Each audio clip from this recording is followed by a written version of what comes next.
Good evening and welcome to Stones and Thrones. My name is Nicholas A. Venna. This is my show. I analyze and talk about current events in society, culture, and political news in pursuit of the good things to which we can hold fast and build upon stone by stone until myself and like-minded people have thrones that last. Occasionally, I'll respond to stones that are thrown at me. Sometimes I'll be throwing some stones of my own. So without further ado, tonight's topics are the 4th of July and America's 250th birthday, my own super abbreviated State of the Union, and people who use Christ as King in their bios on X. It's July 5th, Sunday, and this is episode 1. So welcome. I'm happy that you're here, and I hope you get some value out of what we're putting together. I'm going to try to keep it at 30 minutes. Not that that really matters, but that's the goal, and so I want to jump right into it. In broad strokes, yesterday was the 4th of July. There was a story that seemed to be all over X about these Patriots, which is a group, I guess. I've never heard of them before. Some of the journalists that were writing about it, by journalists, I mean people tweeting about it, a couple hundred characters at most, seem to be familiar with the group, although I question that. But it seems they're called the Patriots. They organized. There was roughly 400 of them. They got together. They rode on public transportation to Washington, D.C., and it seems marched there. And there was a lot of reaction to that and feedback. And I can give you my take on what I observed there. The second thing is my own super abbreviated State of the Union. I can elaborate on a little bit, but suffice to say, at least at this stage, by way of introduction, war. That seems to be the deal. Just war, and war everywhere. And I'm not even talking about wars outside of this country that we're participating in. I'm not talking about Iran. I'm not talking about negotiations. I'm just talking about war right here on the U.S. and what it looks like when it's multifaceted and a very diverse type of war, and there's certainly some things to discuss there. Lastly, I want to briefly touch on the people who use Christ as King in their bios on X, because there seems to be some confusion about what exactly that means, and there seems to be a lack of consensus about just who exactly Christ is and what his kingship might look like, and who it is that would be appointed to take the lead on putting together that whole ordeal. So anyway, taking it from the top, yesterday, July 4th, I don't know if you watched fireworks. I did. I had a good vantage point. I got to see fireworks taking place simultaneously in real time, not on TV or on a screen, but actually right out there in real life for, I would say, upwards of maybe 1 million people across several cities, with a very good high altitude vantage point in the hills of an undisclosed location in beautiful Southern California. It was a spectacle. It was a sight to see. And for a moment there, I was able to divest myself of what the country and the discourse within it really looks like. And I enjoyed the show. I enjoyed the lights, the flashes, the sparkling, and the booms that take place across the sky. If anything, the only downside to having such a wonderful vantage point was the booms just aren't as loud when you're not sitting right underneath the fireworks. I hope it was a nice evening for you. I realize it wasn't a nice evening for everybody, and I realize a lot of people don't even really care. But it did seem to be noteworthy, and it caught the attention of a lot of people. This group of the Patriots, I don't even know if they're called the Patriots or some other more lengthy thing. Never heard of them before. There wasn't a great deal about who or what they are, but there was the perfect, if I didn't know better, almost scripted photo op in the middle of the public transportation with maybe a couple of Patriots facing the camera, eyes downcast, masks on their face, a larger number of them facing the other direction, most of them filling the aisle, and then one young-ish black woman who was locking eyes with the lens of the camera as if she knew who was there and who was taking a photo, and that the photo was going to be all over the country the next day. And I can give you my take on that. Certainly, to say the least, it was interesting. Maybe even I'd go so far as to say suspect. And I'll give you some of my reasons for that. But before I do, let me just touch on this super abbreviated State of the Union, only because it's the inaugural, my own inaugural show, and because yesterday was Independence Day, July 4th, and the 250th anniversary of the country, so somewhat of a solid and clean marker to do this and take a stab at it. And like I've said, like in a word, it's war. And the war that I'm talking about is gender wars, race wars, ideological war. And the manner in which the general population that's interested in these things is consuming the media. And there's something to be looked at there more than meets the eye for sure. And it's worth talking about, especially because there does seem to be a major push in the society in general, especially in certain pockets of the subcultures inside the continental United States, driving and pushing for interest in politics, which is interesting all on its own. So I want to get into a little bit more detail on that and share my take, which I think will be useful and that I also think is necessary. Lastly, there is something fundamental about the concept of Christ as King, which seems to be almost an informal movement, almost like a form of unifying thread or theme for a number of different movements that are disparate, fractured, to say the least. And there doesn't even seem to be any real intentionality behind that. It actually looks like people just say Christ is King as a form of virtue signaling and establishing like the moral high ground in debates where the deeper you look, there really doesn't seem to be any high ground at all, let alone a moral one. There doesn't even seem to be cohesion or any form of uniformity. So nevertheless, it's there. It's in a lot of bios and people will say it.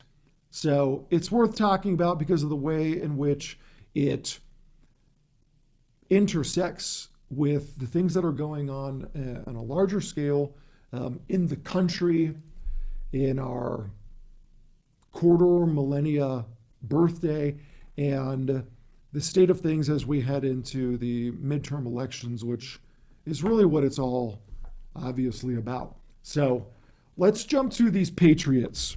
Here are my thoughts. I wonder what you all might be thinking, but these are my thoughts, and it's hard to ignore.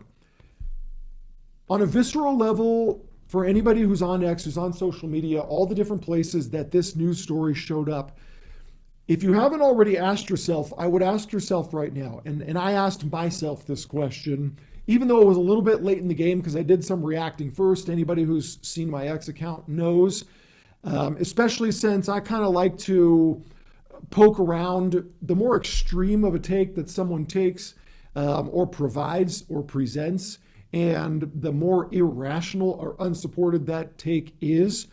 I have a tendency on a gut, visceral, not even really thought through reactionary type of perspective to take contrarian positions in a way that I don't think I even really realize there's this presumption on the other end that I'm adopting the viewpoint that I'm expressing. So it's a little bit easier here to go through that and articulate what my actual position might be and why I'm reacting to what I'm seeing the way that I am. But in any case, I assume that a lot of people reacted to it fairly quickly for a number of different reasons, because there's a number of different account holders on X, all there for different reasons, doing different things. But at your retail level, your media consumption level, you've got this photo and you have these video images of these Patriots. The most central piece of rich media that seems to have hit the airwaves was this photograph of this black woman, a younger black woman, on the public transit with what seems to be a whole bunch of younger-ish white men that are being labeled as white nationalists on both sides. And we can go over maybe another time the way these things come in waves, the promulgation of these things and the budgets that have to be behind them. And there's certainly things to explore from where that comes from. But just from the image and straight up from that perspective alone, as you're consuming that image, I'm sure everybody had a visceral reaction to it. I'm sure they sat there and they see this image, and it just occurred to me, because my immediate reaction was, this reminds me of the Irina Zaritska. I don't know how to pronounce her last name. This reminds me of the Irina Zaritska. Still, it was a video on the camera, the security camera that's on the public transit itself. And it reminded me of that. I'll get into what exactly reminded me of that and how it is, like some of the logistics, the particulars, if you will. But on a visceral level, it was very quick. It just reminded me of that image and the obvious contrast of, this is one younger-ish black woman on this bus with a whole bunch of people, and the headlines are clearly representing that this young woman must be uncomfortable amidst these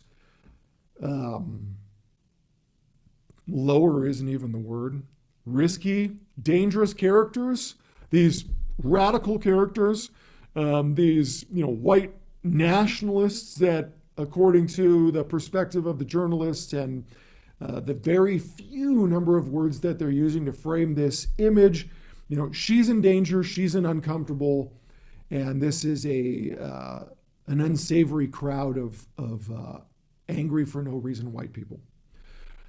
No doubt that's the intended vibe.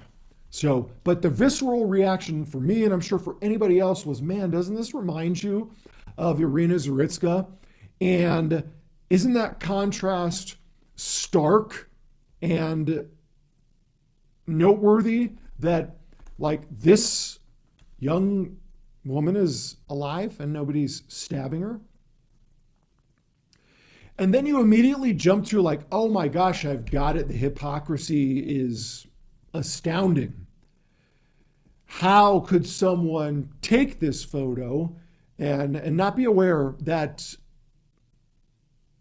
there's a staggering level of hypocrisy and irony in the manner in which it's being presented?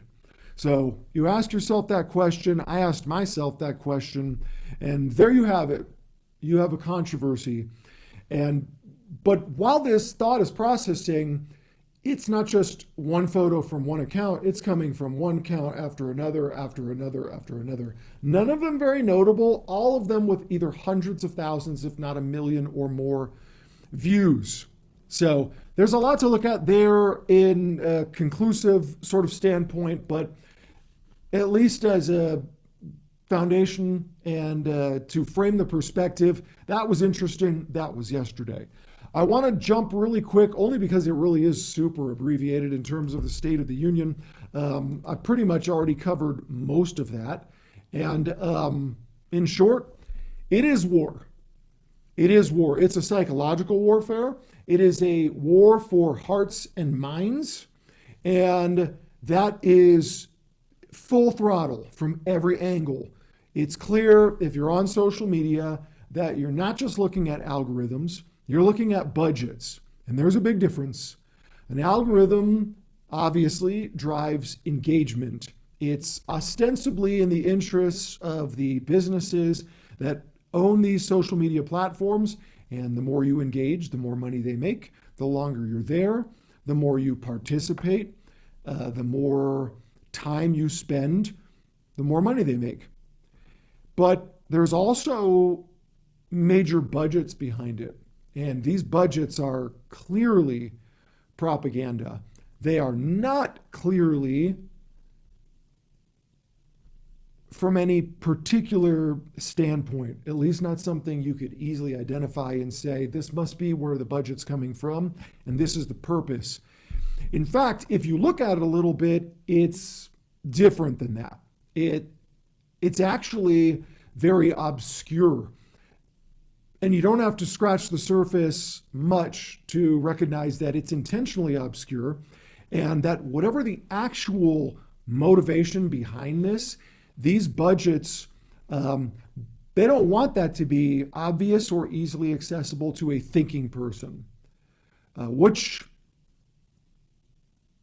kind of puts right out in front of you that there's not a lot of thinking people that are consuming this media.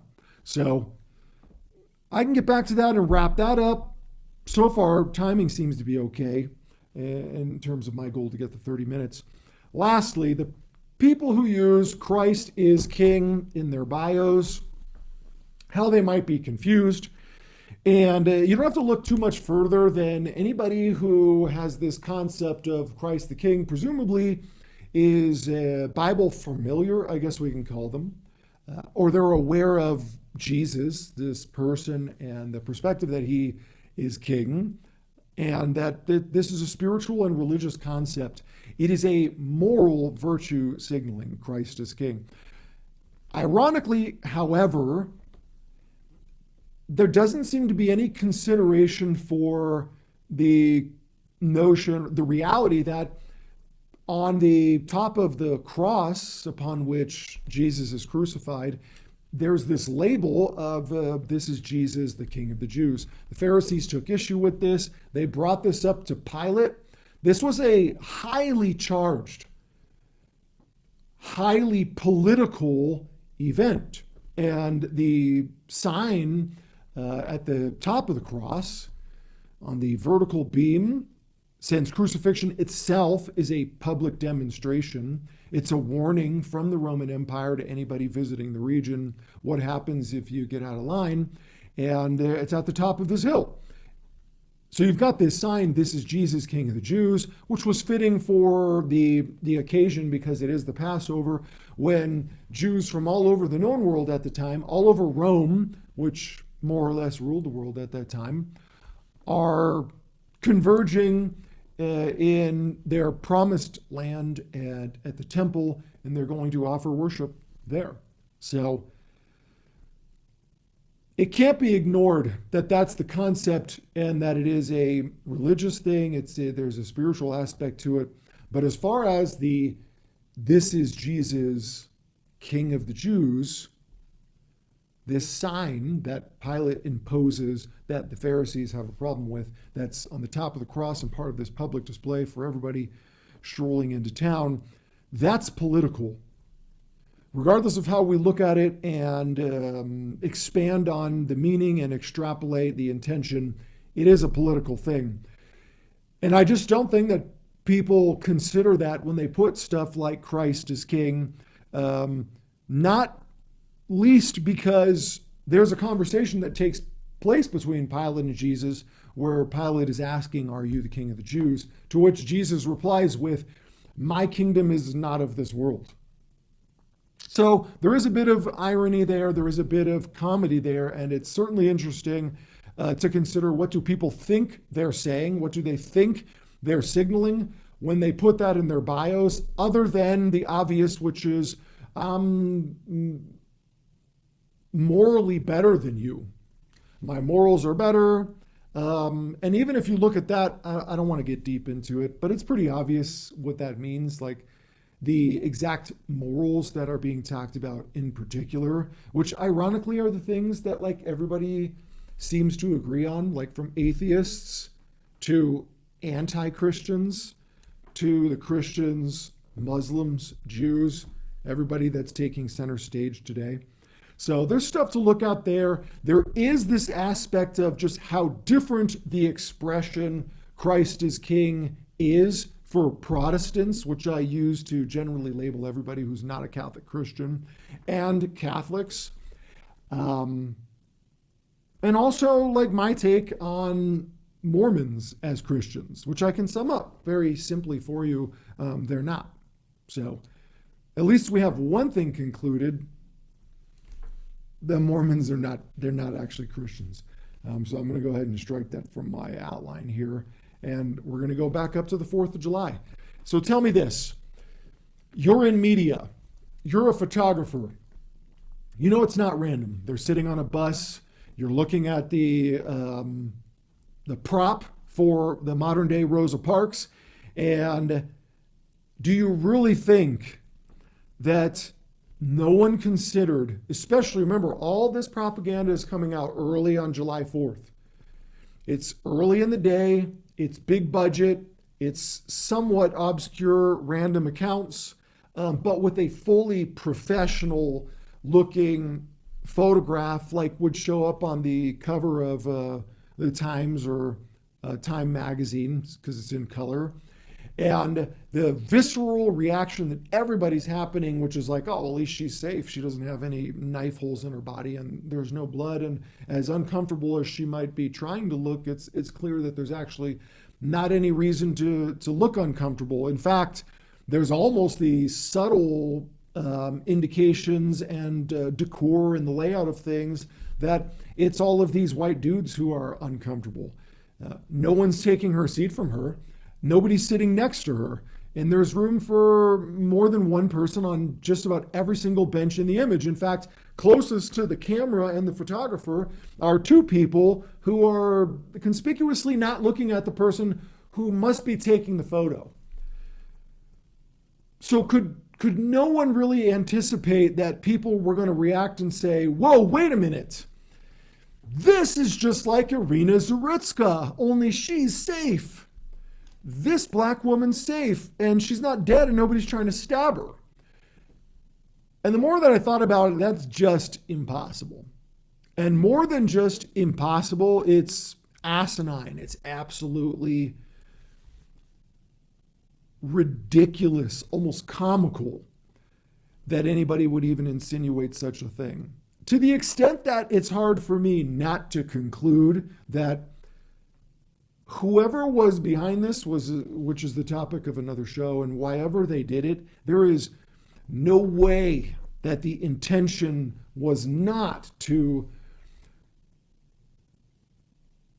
if not stoke, because I'm not sure of that, but at the very least create the occasion for the hypocrisy outrage, for the irony outrage of, oh my gosh, how can you not see that at least she's safe? And I'm guilty as charged because most of my early reactions were just like that. Until it finally dawned on me that this morning that everybody was coming out and saying these same things that I was saying all day yesterday, that I didn't see anywhere yesterday. My perspective would have been I was the only one saying this. But today, that's all that it was. And there was no counter argument. Nobody came back and said, no, that's not what it is. Of course you would do that, blah, blah, blah. Of course that was easily anticipated and you're just making something out of this that it's not. This is spin.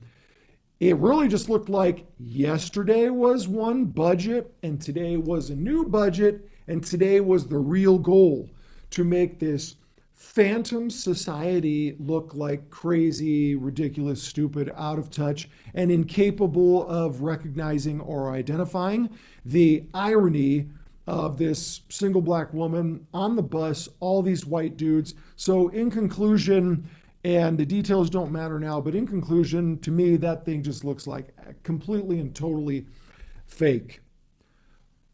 But by whom and why? Those are the real questions, and some smarter people should already be on that. I did see one or two posts where someone was pointing out some of the legal issues about taking photos of people, even in public, if you are a publication where someone in your photo would be identifiable, and the obligation on the publisher in light of that to have the consent of the individual that was photographed. And people started asking questions about that today. Not a lot though, but one or two seemingly significant. And it also had the vibe, because this didn't hit hundreds of thousands of views. It seemed somewhat stuck in the tens of thousands. It looked semi-suppressed, which is useful in terms of theorizing who really is it, and why did they do it, and what was their aim. But the easiest conclusion seems to be this wasn't organic. This is just propaganda, and it's psychological, and it's sophisticated, and it's targeted. Which goes to item number 2 that I'd like to wrap up. And we're right on time. I'm surprised at myself. I have the sense this has been boring as shit, but my main goal was to actually just get through these topics and not go over and not ramble on too much. So I'm happy so far. But my super abbreviated State of the Union. State of the Union is, there is obviously vested, well-heeled, well-financed, and more than just vested, there's concerned interest behind the social engineering projects that are more often than not kind of right out in plain view. And it's not because the roots of it or the sources of it are careless. It's because the type of person that they're targeting is not a critical thinker. And that's why people like me are here. And in another show, I'll talk about what my inspirations were and where people like Nick Fuentes seem to fit into this. And in a way, he really does stand out. So I'm not even going to pretend that there are other situations like him. And he is worthy of attention for a lot of different reasons, not just what he's doing. In fact, from a broader perspective, the situation that he's in, the limitations on the platforms that he can speak on, and yet the fact that he is out there and very well known, and the people who platformed him within the last year and a half, and the circumstances under which he was platformed. So suffice to say, it's hardcore on social media, gender wars, race wars, and ideological wars. And it's not for nothing. There's money behind it, and the money that's behind it is concerned, but also sees an opportunity they want to exploit. So lastly, and I already pretty much closed out most of this, we've got Christ is King in your bio. So if nothing else, it's worth asking yourself, what does that mean? Do I actually believe that? If I do, what do I mean when I say Christ is King? And how much do I really care about that? And if I really do care about it, in what way could you see the fact that I care about it, why I care about it, and if it's consistent with what you're looking at?